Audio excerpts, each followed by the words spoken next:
नेपाल से अपडेट ये कि वहां पर सिर्फ सरकारी दफ्तरों को, मंत्रियों के घरों को नहीं जलाया जा रहा, बल्कि जो लाविश 5 स्टार होटल हैं उनको भी जलाया जा रहा है। नेपाल में हिल्टन होटल को जलाने का वीडियो सामने आया। काठमांडू में हिल्टन होटल है जिसको जला दिया गया प्रदर्शनकारियों के द्वारा। वो तस्वीर जरा देखिए। ये 5 star property Hilton hotel Nepal के काठमांडू में मौजूद, जिसको कि प्रदर्शनकारियों ने जला दिया। आप देखिए कि निचली मंजिल से लेकर के और ऊपरी मंजिल तक सिर्फ धुएं का गुबार आपको नजर आएगा। सुलगती हुई आग से निकलता हुआ धुआं आपको नजर आएगा। और इसलिए बार बार कहा जा रहा है कि नेपाल के अंदर उपद्रव की इस आग ने कितना नुकसान किया है, शायद उपद्रवियों को, प्रदर्शनकारियों को इस बात का अंदाजा भी लगाना अभी मुश्किल है।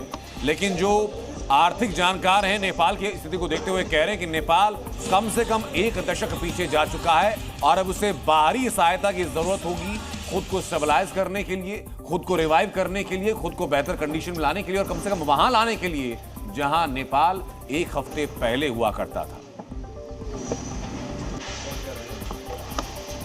नेपाल के संसद को जला दिया गया, नेपाल के अटॉर्नी जनरल के ऑफिस को जला दिया गया, नेपाल के अंदर सरकारी दफ्तरों में आग लगा दी गई, नेपाल के अंदर सुप्रीम कोर्ट को जला दिया गया, नेपाल के अंदर पूर्व प्रधानमंत्री के घर को जला दिया गया, नेपाल के अंदर राष्ट्रपति के घर को जला दिया गया, नेपाल के अंदर मंत्रियों को सड़कों पर दौड़ाकर पीटा जा रहा है, नेपाल की पूरी कैबिनेट इस्तीफा दे चुकी है, नेपाल के राष्ट्रपति ने इस्तीफा सौंप दिया, नेपाल के प्रधानमंत्री ने इस्तीफा सौंप दिया है अपना। अंतरिम सरकार की बात की गई, लेकिन अंतरिम सरकार में अभी तक गठन की कोई प्रक्रिया दिखाई नहीं पड़ रही है। ये नेपाल की आज की हकीकत।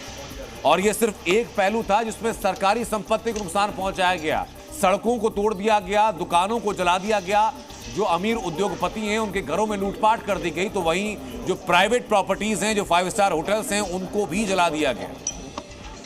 लेकिन प्रदर्शन के दौरान लूटपाट भी वहां जमकर हो रही है, दुकानें लूटी जा रही हैं, उपद्रवी दुकानों से सामान लेकर के दौड़ रहे हैं, भाग रहे हैं। ये तस्वीरें जरा आप देखिए। सेना सड़कों पर है, लेकिन सेना की कोशिशें पूरी तरीके से सही साबित होती हुई दिखाई नहीं पड़ रही हैं, क्योंकि देखिए जरा कि उपद्रवी पहले मल्टी ब्रांड स्टोर में घुस रहे हैं, दुकानों में घुस रहे हैं, वहां से कपड़े हो, वहां से फर्नीचर हो, साजो सामान हो, वो सब कुछ लेकर के वो दौड़ जा रहे हैं। और बाकी जो फिर बचता है, जब लूट से मन भर जाता है, उसके बाद वहां आग लगा देते हैं। हम देखिए जरा कि एक 2 पहिया पर सवार 2 लोग, आगे एक पुरुष बैठे, पीछे एक महिला, दोनों के हाथ में कपड़ों के बड़े बड़े गट्ठर, बड़े बड़े बंडल हैं।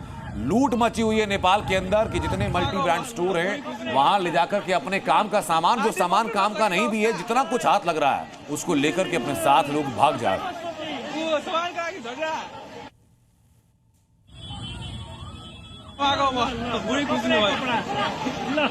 आन्टी बोक्न नसकेको अवस्था, सामान का झगडा।